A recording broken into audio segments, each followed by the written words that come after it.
without just stuffing it down with either ignoring it, distracting yourself, drinking, smoking, whatever. No, there's a way out.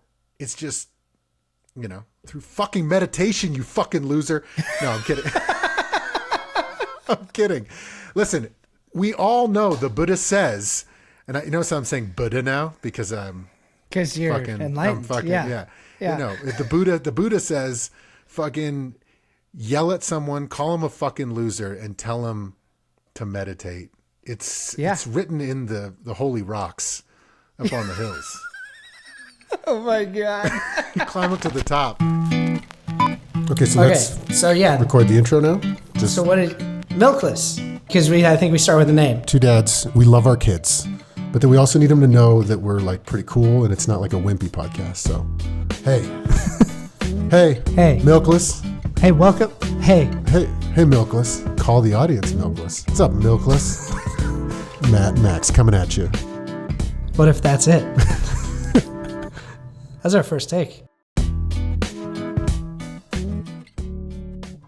All right, Matt, we are back. We got another awesome episode coming at you live from satellite.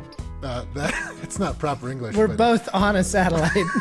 We're riding on a satellite. Matt, you have a topic coming at us. What do you got for us today? Yeah, I got super interested in the work of this woman, Dr. Lisa Feldman Barrett. We actually mentioned it on our previous episode of the podcast. She's kind of got she's a neuroscientist. She's worked at Mass General, at Harvard. She's a professor at Northeastern, super respected. But she's kind of got a different way of understanding our emotional lives that to me, is super interesting. Also, like everything else, kind of will inform and the way you might think about parenting or your kids.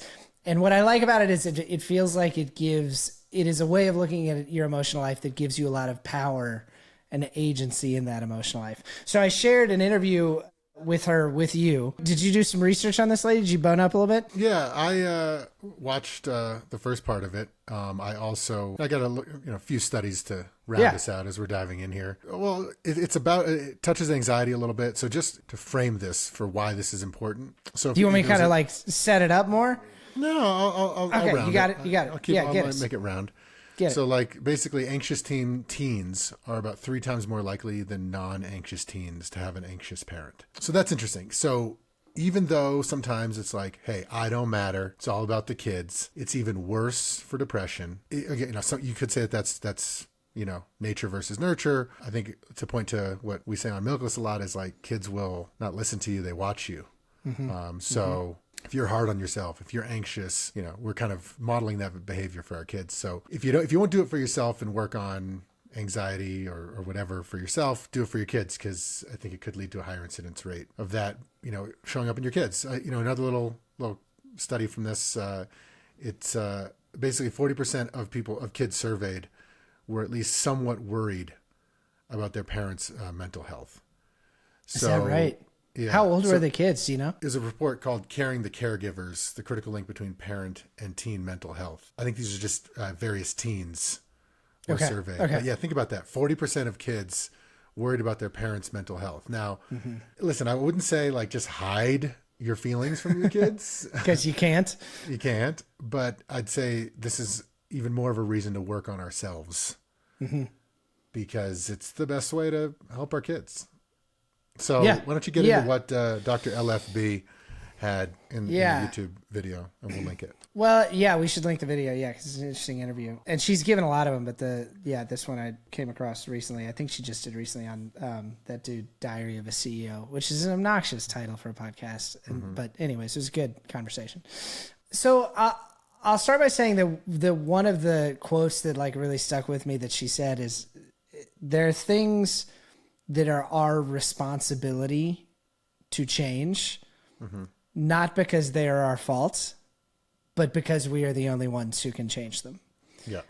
And I really like that, because I think a lot of times, we're in this day and age of knowing a lot more about the impact that trauma has on people and the impact that your childhood has on who you are as an adult and the way that the world around us feeds our anxiety, et cetera, et cetera, et cetera. And I think that like I have at times struggled with how do you hold on to all of that, acknowledge all of that, but not put yourself in a situation where you're like a victim that doesn't have power, you know?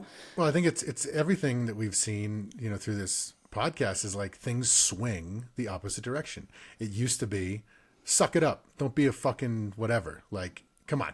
Like, don't be soft, right? Yeah. And then it goes to like, no, there was like real trauma there. And then now it's like, you know, if you swing too far in the other direction, it's like, well, that trauma defines you. That's who you are now. And you have every right to just never do anything. Because curl up in a ball. Yeah. Right. Yeah. And so I guess what this is saying is like swinging back maybe to the middle of like, no, that trauma is fucking real, or like your experiences are real. But there's the only person who can help you get out of despair is you. Yeah. You know? Yeah, there's an interesting passage in one of Gabor Mate's books where he talks about being shitty to his wife about something. It was something small and he was shitty to his wife. And he's like, when I did the forensics on it, I realized that it dated back to, he grew up in, I think, Hungary, which was partially Nazi occupied. He's much older. He went through like, and he just paints this picture of like the unbelievable trauma that led him to be shitty to his wife. And you're like, oh man, obviously you're shitty to your wife. And then he says, but I'm a grown up now. So I'm supposed to like, I don't just get to lean on that forever. And I thought it was a nice, like, it's the same thing. He's like, yeah, this shitty thing happened. I know where it's coming from, but I don't just need to let it rule. All right. So let's get into a little bit of, there's kind of a couple of things that I think are at the core of how Dr. Barrett looks at emotions that I think are interesting. One, which if you listen to the previous episode, you'll know a little bit of this. She talks about the brain as a prediction model. She said, we don't exactly live in the present. Our brain is always trying to predict the next thing that's going to happen. And the way it does that is you're constantly living in this combination of like what is happening right now and what has happened in the past, so that you can try to relate what is happening right now to something that has happened in the past and then react correctly to it, right? Based on what you've learned before. And she says our brains don't actually react to the world. What they do is they predict what's about to happen and then they correct, because that's a more efficient way to run a system. Right. And so that's one kind of big piece. So the other big piece, and they're related, is she says that for a long time we've had this impression that our emotions are this thing that kind of happens to us that is a reaction to what's happening in the outside world, right? So somebody, you know, I don't know, somebody shits on your foot. Shits on your foot, you become angry. And she started with this thesis too. She started with like, okay, this is how emotions work. But then the more work she did trying to actually understand the neuroscience and the biology of emotions, the more this stuff started to kind of not hold up very well. And some of the things she cites are like, okay, so 40% of people when they're angry, they scowl. That means 60% of people don't scowl when they're angry. And actually, most of the time when people are scowling, they're not angry. They're concentrating. Or they're, you know, like focused, trying to see something in the distance or read something when it's dark. And what her argument is that emotions are the predictive brain assigning meaning to the sensations we are having in our body. And that meaning is based on our past experience and then also like the cultural context in which we live, like the training we get from the world around us about what certain things mean. And so she classifies things like anxiety as a bit of a predictive error, and even says that people can learn when they feel the physical feelings of anxiety, they can learn to recode the experience of that for themselves as something like determination or excitement or motivation. And this is something that Morgan Cutlip said and wrote about in her book. She says, when we see stress as a problem and as stress is a result of our own mental weakness or our own dysfunction or our own, pervasive anxiety, then it makes it worse. But if we can see stress as an indicator of the next shit that we got to get done or take care of, then suddenly the impact of it totally shifts. Right. And what I like about this is puts us way more in the driver's seat. And it's not, I don't mean to say that it's just like you can just choose to change the way you feel about things. It's not that. Like there's work involved in this, but that we are generating our own emotions all the time. Our emotions are not something that happen to us. They're something that we generate that is born of and built from the cultural context and our own personal context and history. And therefore, and like what it is really an assignment of meaning to physical sensations, and that we have some agency and some choice in what we assign to those sensations moving forward. And that to me is fucking cool as shit. Oh, totally. I mean, the first time I heard this sort of concept was in Eckhart Tolle's book, A New Earth, I think, or something like that. The Power of Now, or one of those Eckhart Tolle books. Mm-hmm. And basically it's like, yeah, there's a middle layer between what happens and what you feel. Like there is a moment where it doesn't have to be totally internalized like that. The second time I've really started feeling it is through the Waking Up app, Sam Harris's stuff. And so he does a lot of Dzogchen Buddhism. And so what it is like, you don't need to quiet the mind. So one, if anyone's done meditation, you kind of like focus on the breath, you focus on like sensations, you do like a body scan, whatever, you kind of like become consciousness or whatever. And if you have like, intrusive thoughts that tell you about what you need to do next, and, don't forget about these things. He talks a lot about this prediction model as well, sort of that like, and I really feel like I'm just Max GPT, just throwing out fucking random ideas of like, and then what he'll say is like, look at the thought. Like, look at it. What is it? And then it disappears. And it's like, wait a minute. What are all these thoughts? Because I really feel like I have agency and I'm coming up with them. But a lot of times they're coming in there, and then a thought will give you a feeling. And that feeling feels true as fuck. And what he'll say is like, he's like, yeah, it's kind of like you're in a dream and you don't know it. Like when you get angry, and we've said it before, like when you get mad at your kids and you're on that, you feel like the dragon's coming out, you're like, going to yell, or it really does feel like there's no other choice at that point. You're not choosing. It's like you're on the roller coaster. Another analogy that's used in it a lot is similar to like when you're not aware of this stuff, you're not practicing mindfulness or whatever. You're in the breaking waves. You're just your emotions are crashing over your head. They're crashing over you. When you start to realize this type of stuff, and it also dovetails right in with what the holy leader Tina Payne Bryson said. Our dear and holy leader. Name it to tame it. Name it to tame it. Name it to tame it is basically like, once you recognize that these emotions are just some sort of chemical reaction from conditioning through our childhood or whatever the fuck, you instead of being in the waves where they're crashing over you, where you have no agency, you're just out a little bit past where they're breaking, and you're still feeling the swell. You're still feeling the waves coming. It's not like you're just stuffing down these emotions. You still see them happening, but you can step back and kind of think, hey, what is that feeling of anxiety that I feel in my belly? What is it caused by? Wow. What is it? As opposed to like, it's the only thing that I can feel, will feel, this is truth. You step back one layer and just kind of like look at it.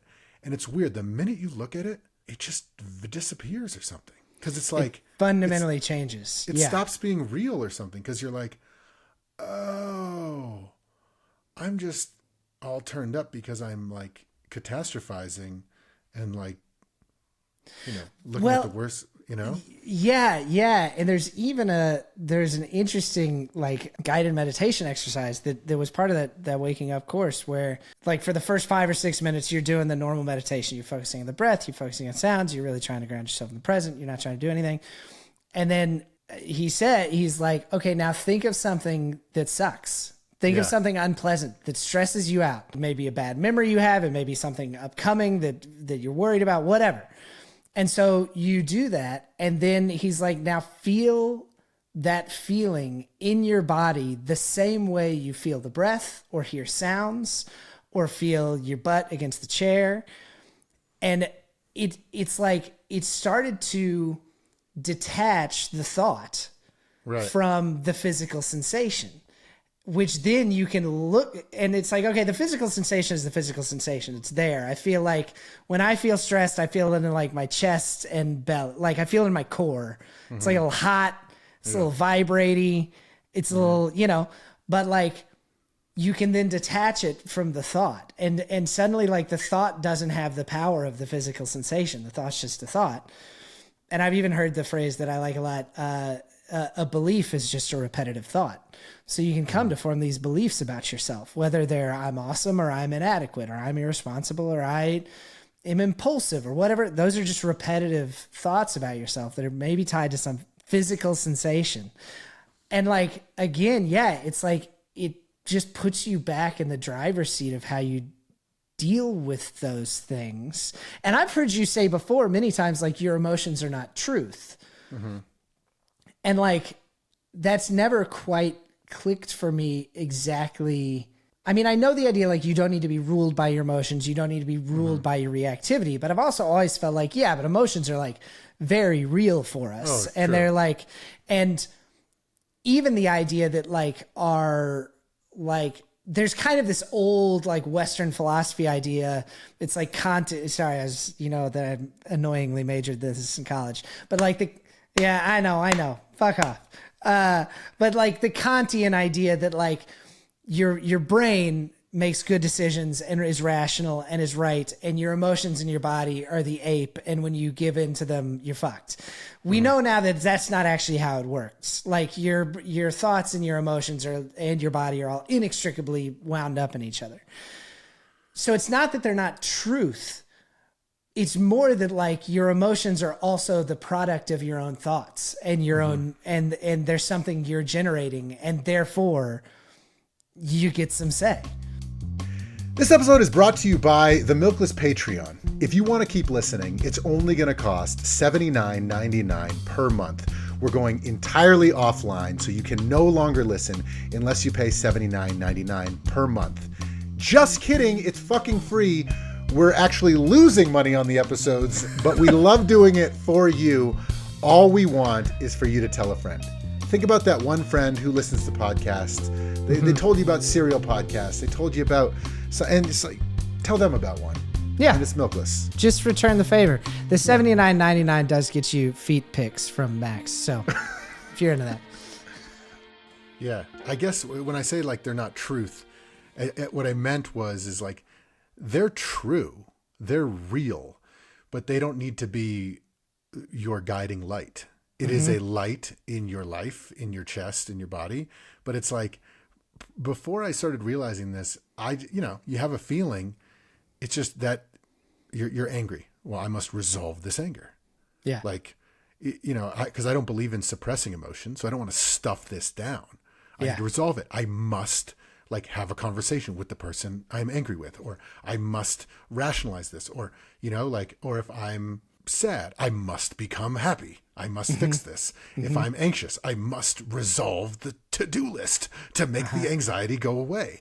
As opposed to like, I don't know, there was I feel like now this is becoming a promo for the Waking Up app. There was this other little thing, because it has not only meditation, but also these little snippets of like 5-minute, 10-minute podcast things. One of them was like, I don't know if you've got to this one yet, where it's like, it's worse than you think. And I'm like, oh, what? And they're like, whatever you're worrying about, it's like definitely worse than you think. Because our predictive models in our brain are trying to predict the future. And guess what, motherfucker? There's an infinite number of possibilities. You can't possibly nail it. Yeah. So it's like, yeah, right.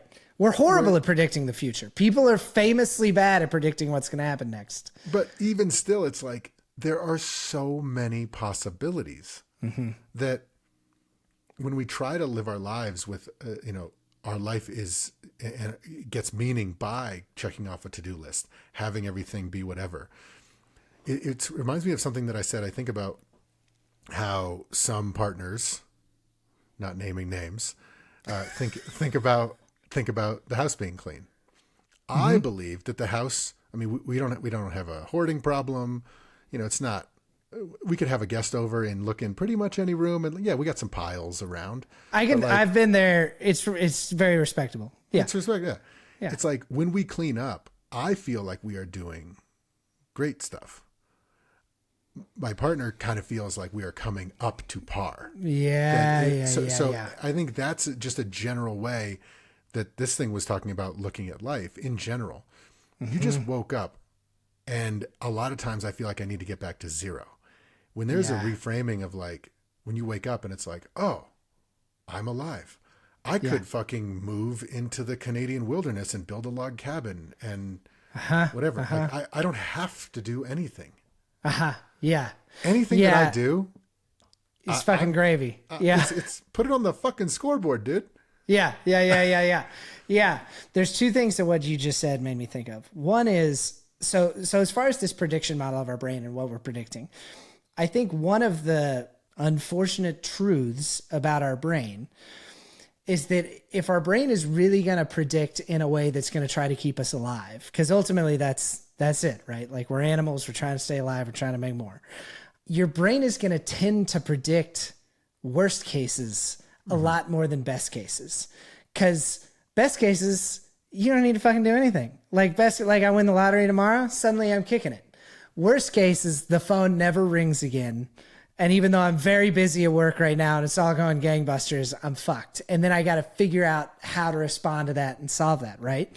Right. So, and this is like really what is at the crux of why significant traumas so disproportionately affect the rest of people's lives, is because, all right, to use an example. So, and I go back to this a lot just because it was such an immediate example of trauma. And I got to interview a lot of these folks when we were doing this series about military veterans.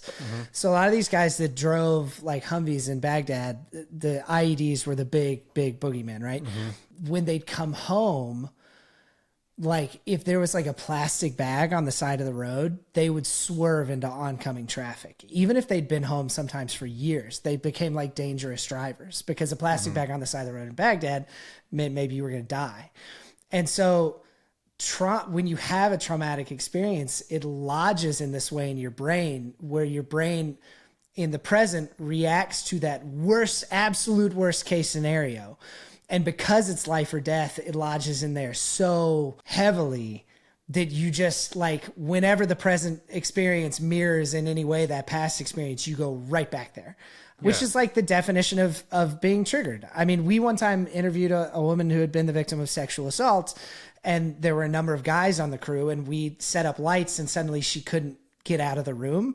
These were all very safe people, but she was just blocked in. We weren't even thinking about it. And suddenly she was like, not okay. And we had to like tear everything down.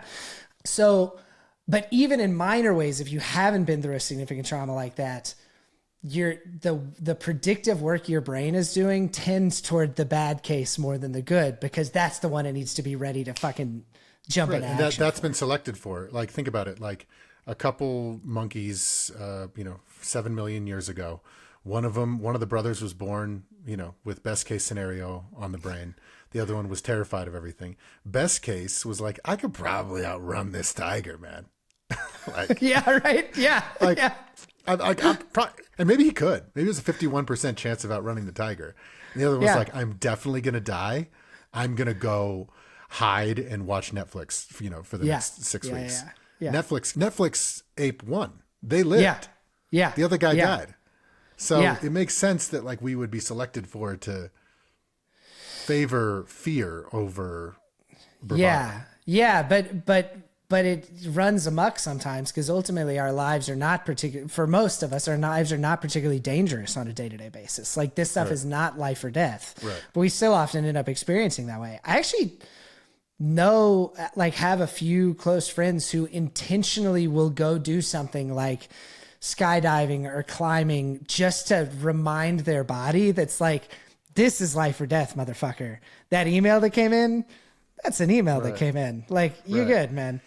The other thing that dovetails right in with this from the little 5-10 minute podcast things from the Waking Up app was like, they said, we always like over catastrophize like the worst case scenario. So it's like, if you're ever anxious about something, think about like the worst case and think through like what that might be like. The weird thing is like, I'm really good in chaotic environments. I'm really good at problem solving. And then I was like, oh, if the worst case happened, like for example, for the City League thing, first day of baseball, had like 35 kids showing up. And it's like, what happens if we mess something up or it rains or 10 kids show up? I was like, in all of those, I was like, oh, it's going to be awesome. Wow. So I didn't even think through what the worst case was. I was just so worried about it going good. And then once we think about worst case, think about probable case. What's the probable case that's going to happen? Yeah. We never do that. Like we never really think through. And also our ability to adapt is quite amazing, to be honest. Yeah. Yeah, like, that's right. Yeah. And it's usually the people who like don't have anxiety are the ones who fuck everything up. Yeah. And all the people who are like so anxious, like they got it. Like it's just weird. Yeah. Well, that's the like. There's two kinds of people in the world: ulcer givers and ulcer getters, and they usually marry each other. But yeah, I think when you do that thing, when your brain like tries to prep for the worst case, but you don't actually play it out because it's so scary. You like you feel your brain there, go there, and you feel that fire in your belly of anxiety. And you're like, no. That thing ends up being like the monster in the movie that you never see fully. It's like fucking Jaws before it comes out of the water. Like it's scarier. Once you give that thing shape and contours and think about what you do in response to it, then suddenly it's not the boogeyman that it was when you were running for the hills as soon as the thought kind of started to cross your mind. The second thing that what you were saying earlier made me think of it. It was when you were talking about how like you see cleaning your house as like we're like acing it, getting extra credit, and your wife and some partners, not your wife, obviously not obviously not her. Come on, obviously not her. No, other people sees that as maybe just finally getting up to doing the bare minimum. So, all right, I'm gonna wade into some like slightly shaky territory here. Okay, but I'm waiting there with the backing of Dr. Lisa Feldman Barrett. Okay, so she cites a case in which there was, and this also speaks to the way in which cultural context informs the emotional reaction that we have to events. Okay. Which we know to be true. Again, like in that series we did about military veterans, 4 guys would be in the same IED accident. 2 of them would develop addiction and PTSD. 1 of them would be totally fine. And then 1 of them maybe would take his own life. And it like, same experience, right? But totally different internal emotional experiences. So she talks about a particular case, but she says you see different versions of this, where this woman had grown up in this cultural context in which men frequently beat children. It was just kind of like what happened. And it sucked, obviously. It was also very common. And she said there was a woman that grew up in this environment and that she did not like it, obviously. It was an unpleasant, painful experience. But she grew up with the general belief, her stepdad was the one that knocked her around, and she grew up with the general belief that men were assholes, were violent assholes. She did not take on to herself any shame that she was being beaten because she deserved it or because she should be doing better or because there was anything wrong with her.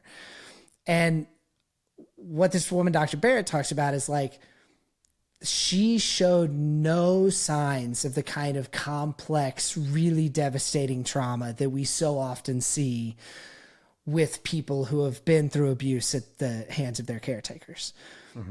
Doesn't mean that obviously this stepdad's an asshole and this cultural context is super fucked, right? And the experience of being beaten was, of course, terrible for her. And she grew up thinking that men were this way. All kinds of negatives there, but she didn't grow up taking it on herself. And then she saw an episode of Oprah that was about kids who had been through domestic abuse. And she suddenly started exhibiting all these signs of that kind of trauma because this experience she had gotten recoded into a much more complex emotional experience that involved shame, things like shame and things like, wait, is this because I'm bad? Is this because... And I think that's super uncomfortable, right? Like that is, it is because you never want to victim blame. And like, of course this was her stepdad's fault. Right. And we don't want a world where, well, you know what? Let's just beat every kid. Yeah. Right. And just not worry about it. Yeah. For inclusivity's sake, let's beat all the kids so that the kids who do get beaten don't feel as bad about it. We're not saying that. But I get it. It's like, it's just a data point to suggest that a sample, even just a sample size of one, that really it's about your interpretation and your cultural whatever of anything. And whether that's like, oh, I have a mean boss who's yelling at me. Well, if all your buddies have nice bosses, it's like, man, this sucks for me. So it's like, and it's not to say your boss shouldn't be yelling at you, but it's weird that it really is our own interpretation of like everything's fluid. That's what that tells me. Yeah, everything's fluid. And then like, it's funny, a while ago we were doing, you remember that episode that we were doing where we started off just by saying like, why do you and I both sometimes have this knee-jerk reaction against like the language of things like small t trauma that we know to be true and that we actually believe in, but like the language, like for example, like self-help books. I don't need to help the self. Fuck you. Yeah. Yeah. But it's like, I love the waking up app thing where it's like basically 5 minutes of like self-help, but it's like, I just hate that fucking word. Yeah. And you're like, gratitude practices are so soft. I just wake up in the morning and think about all the things about my life that I'm grateful for. I mean, it's like, yeah. But I like one of the things that we were trying to kind of like push on is like, is this all just about us being like retrograde men, children of the 90s who think that any effort to talk about feelings is soft? Or is there anything in there? It's like you said earlier, on the one end, there is this like massive air of like, suck it up. Your feelings aren't real. Just get out there and be a man. But I think on the other end, there is an error in which we all become victims of experiences we've had that we feel that we have no control over our response to them. Mm-hmm. And I think between there is the recognition that like the way our brains work is that the experiences we have dramatically inform the prediction model of our brain. And it is work to overcome that stuff. And a lot of times those things that happen to us are not our fault, but it is our responsibility to try to deal with that shit because we're the only ones that can. Yeah. And I think that what gets lost in there is if you get the cliff notes, it's like, okay, on the one hand, dismissing feelings. Okay. That's not right. Yeah. On the other hand, well, we need to validate those feelings. The other hand, validating the feelings means like, okay, well, this is now my new identity.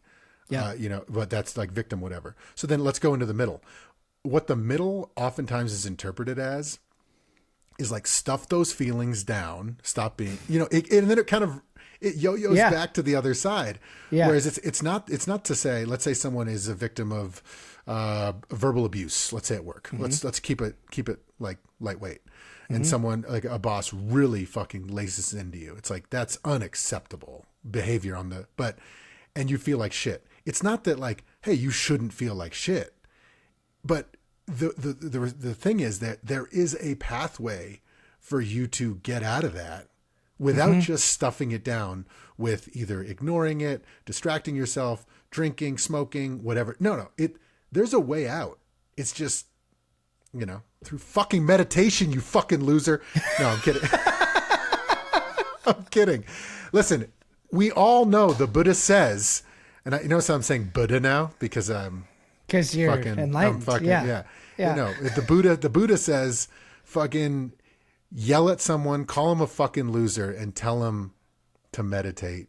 It's written in the holy rocks up on the hills. Oh my God! You climb up to the top. Yeah, and you'll see on the rocks. Yeah, just go to the rocks. Yeah. I think you're right. I mean, like we have like trouble with like uncomfortable nuance and things, but I think that is like an important point of uncomfortable nuance. And like and I think that's what I love so much about that statement. There are things that are your responsibility to change, not because they're your fault, but because you're the only one that can, is that it seems to bridge those two gaps. It's right. Like these things that happen to you are real and are things to overcome, but unless you want them to just rule your life, there's only one person that's got anything that they can really do about this. Right. The only thing, though, that if you're not paying attention to what you just said, it sounds like victim blaming. It's like, what? That person just was a victim of this. How can you fucking say it's their responsibility? You know what I mean? Whereas if you really listen to the words, it's not your fault. It's not your fault. It's not your fault. Good Will Hunting style. Yeah. But you're the only one who can get you out of there. Yeah. And don't you want to be out of there? Yeah. Yeah. Yeah. So, and look, I mean, like, in general, you and I are both very lucky people. There have been traumatic things in our life, but life has really set us up both very well. We've been lucky. But, for all of this, man, this is a life's work.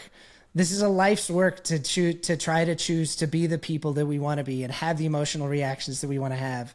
And when somebody that we work with is a dick, to not go to that place of like, I'm bad, to like feel that feeling in your belly that like maybe when you were a kid, you immediately went to I'm bad, but feel that feeling in your belly and go like, oh, that's that feeling in my belly. Oh, this guy sucks. I don't just have to immediately be a slave to that emotion of reacting to what I've learned before, you know? Yeah. Yep. Love it. Word, man. We fucking grown out here. I think we've solved it. I think it's solved it right up. Yeah. just solved it. Well, dude, it's good talking to you. Yeah, we'll link that the YouTube video, that interview in the chat. And she has a book called 7. What is it? Hold on, I'm looking it up real fast. Deadly 7. Sins. It's with Yes, Brad the Pitt 7 and, Deadly Kevin Sins. Spacey. Yeah, it's she wrote the film 7. And the subtext is what's in the box. It's 7.5 lessons about the brain. All right, sounds good. We'll also link to the Waking Up app since we talked about it. Yep. So much. All right, get out there and meditate, you fuckers. You're blowing it. This episode of Milkless is brought to you by Violet Archer in the case of the Purple Martin. Thank you. Bye.